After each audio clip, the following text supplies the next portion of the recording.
Radio city podcast. Radio city podcast 1966 Atlantic பெருங்கடல்ல ஒரு சின்ன படகின் மூலமா பிரிட்டனை சேர்ந்த 2 ராணுவ வீரர்கள் தங்களுடைய பயணத்தை ஆரம்பிச்சாங்க. கேப்டன் ஜான் ரிட்ஜ்வே, சர்ஜென்ட் சே ஃபிலித். 100 நாட்கள் வரைக்கும் கடல்ல சின்ன படகுல வாழ்ந்து சாதிக்கணும் அப்படிங்கிறது தான் அவங்களுடைய லட்சியம். ஜூலை 25ஆம் தேதி நள்ளிரவு. நான் உங்க ஆர்ஜே ஜான். நீங்க கேட்டுட்டு இருக்கிறது ரேடியோ சிட்டியின் மர்மதேசம் பாட்காஸ்ட். ரேடியோ சிட்டியின் மர்மதேசம்.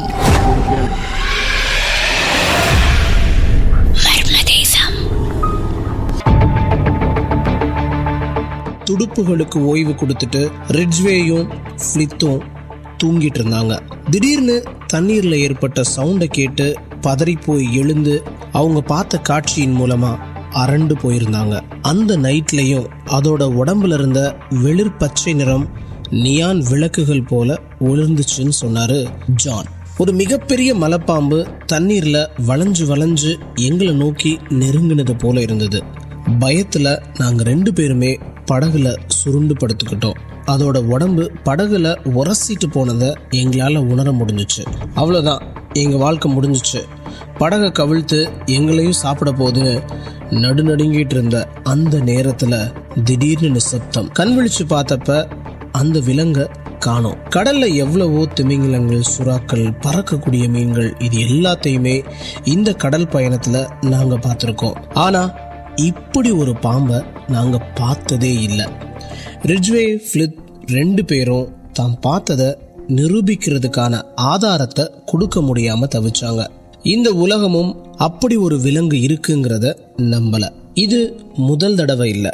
1878 ஆகஸ்ட் 30ஆம் தேதி 6 பேர் ஒரு ரிப்போர்ட் கொடுத்தாங்க. அந்த ரிப்போர்ட் என்னன்னா, நியூயார்க்கோட வடகிழக்குல இருக்கக்கூடிய சாம்ப்லைன் அப்படிங்கிற மிகப்பெரிய ஏரி கிட்டத்தட்ட 100 மைல்கள் நீளம் கொண்டது. 6 பேர் அந்த ஏரியில ஒரு படகுல போயிட்டு இருந்தாங்க. மீன் பிடிச்சிட்டு இருந்தப்ப அந்த நீர் வழக்கத்துக்கு மாறா அலைகளால சூழப்பட்டுச்சு. நீர் பரப்பின் மேல ஒரு மிகப்பெரிய பாம்பு மேலே எழும்பி திருப்பியும் தண்ணிக்குள்ள தலை நுழைச்சிச்சு. அதோட உடல் 3 வளைவுகளா தண்ணீரின் மேல தோன்றி மறைஞ்சிச்சு. மொத்தத்துல அதோட நீளம் கிட்டத்தட்ட 50 அடியாவது இருக்கும். இதுதான் அந்த 6 பேர் கொடுத்த ரிப்போர்ட். அதற்கு எந்த எவிடன்ஸும் இல்லை.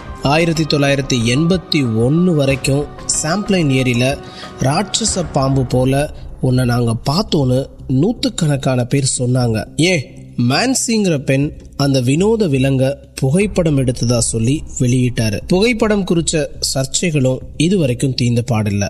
ஆனா இன்னைக்கு வரைக்கும் ஏரியில அந்த விலங்க சல்லடை போட்டு தேடியும் கண்டுபிடிக்க முடியல. பல நூற்றாண்டுகளா பாம்பு போல நீளமான வினோதமான விலங்குகளை, மகா மலை பாம்புகளை கடல்ல, ஆத்துல, ஏரியில, காட்டுக்குள்ள பார்த்ததா நிறைய பேர் சொல்லிட்டு தான் இருக்கிறாங்க.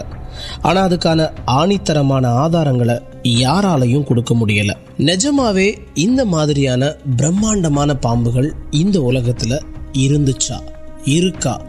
இந்த கேள்விக்கான பதில், ஒரு மலைப்பாம்பு அப்படிங்கிறது 10 அடி 20 அடி இருக்கலாம். அனகோண்டா பாம்புகள் ஹாலிவுட் மூவிஸ் மூலமா மக்கள் கிட்ட மிகப்பெரிய தாக்கத்தை ஏற்படுத்துச்சு. இன்றைக்கு வரைக்கும் 50 அடி 100 அடின்னு இவங்க சொல்ற பாம்புகள் எல்லாமே கற்பனையில உதிச்சது. சந்திரமுகில கூட இங்க ஒரு பாம்பு இத்தனை வருஷமா இருக்குன்னு சொன்னதுக்கான ஆதாரமும் இன்ன வரைக்கும் கிடைக்கல. உலகத்துல இப்போதைக்கு வாழக்கூடிய பாம்புகள்ல மிக நீளமான பாம்பு அப்படிங்கிறது 29 அடி பைத்தான் வகையான பாம்பு. 40 அடி நீள அனகோண்டாவை பார்த்தேன், 60 அடி நீள அனகோண்டாவை பார்த்தேன் அப்படின்னு நிறைய பேர் சொன்ன அந்த நேரத்துல வைல்ட் லைஃப் கன்சர்வேஷன் சொசைட்டி அப்படிங்கிற அமைப்பு 30 அடி நீளம் இருக்கக்கூடிய அனகோண்டாவை கொண்டு வந்தாலே $50,000 அமெரிக்க பரிசு அப்படின்னு நூற்றாண்டோட ஆரம்பத்துல அறிவிச்சாங்க. பரிசு தொகை இன்னைக்கு வரைக்கும் அப்படியே தான் இருக்கு. யாரும் அவ்வளவு பெரிய பாம்பை உயிரோட தோல்ல சுமந்துட்டு போகல. இந்த அனகோண்டா தான் உலகம் பார்த்த மிகப்பெரிய பாம்பு அப்படிங்கிற நினைப்பு 2009 பொய்யாகி போச்சு. கொலம்பியாவோட செரோஜன் நிலக்கரி சுரங்கத்துல கிடைச்ச சில படிமங்கள் ஆய்வாளர்களை நடுநடுங்க செஞ்சிச்சு. அந்த சுரங்கத்துல பழைய உயிரினங்களோட படிமங்களை தேடி ஆராய்ச்சியாளர்கள் அடிக்கடி போறது வழக்கமான ஒரு விஷயம். 2009 சர்வதேச அறிவியல் ஆராய்ச்சியாளர்கள் அடங்கின குழுவினர் அந்த சுரங்கத்துல தேடினப்பதான் ஒரே மாதிரியான படிமங்கள் சில கிடைச்சிச்சு. அதை ஆராய்ச்சி செஞ்சு பார்த்ததுல மிகப்பெரிய மலை பாம்புகளோட தாடை எலும்புகளும் பிற எலும்புகளும் தெரிய வந்துச்சு. இதுக்கப்புறம் தோண்டி தோண்டி தேடி பார்த்ததுல அந்த பாம்புகள் முழுங்கின பெரிய முதலைகளோட ஆமைகளோட படிமங்கள் கூட கிடைச்சிச்சான். கிடைச்ச படிமங்களோட அளவுகளை வச்சு அந்த பாம்புகள் எவ்வளவு பெருசா இருக்கும் அப்படின்னு கணக்கு போட்டு பார்த்ததுல ஆராய்ச்சியாளர்கள் கொஞ்சம் வெலவெலத்து போயிட்டாங்க. கிட்டத்தட்ட 42 அடி நீளம், 1150 கிலோ எடை, மெகா மலை பாம்புகள். அதோட உடம்புல மிகப்பெரிய பகுதியோட விட்டம் மட்டும் 3 அடி இருந்திருக்கும். 15 அடி நீளம் இருக்கக்கூடிய முதலைகளை அவ்வளோ அசால்ட்டா விழுங்கக்கூடிய வல்லமை இந்த பாம்புகளுக்கு இருந்திருக்கு.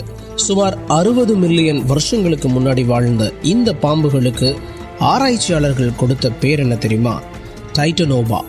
அனகோண்டாக்களை விட 2.5 மடங்கு பெருசா இருக்கக்கூடிய டைட்டனோபா தான் இதுவரைக்கும் உலகத்துல வாழ்ந்த மிகப்பெரிய பாம்புங்கிறது ஆராய்ச்சியாளர்களோட தீர்மானமான கருத்து.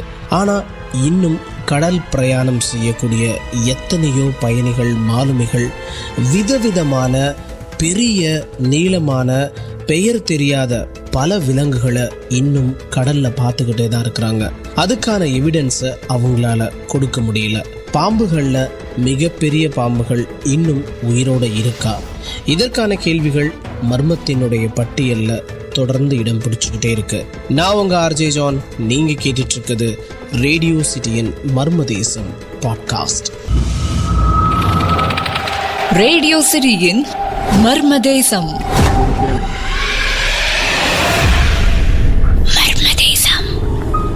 Radio city podcast. Radio city podcast.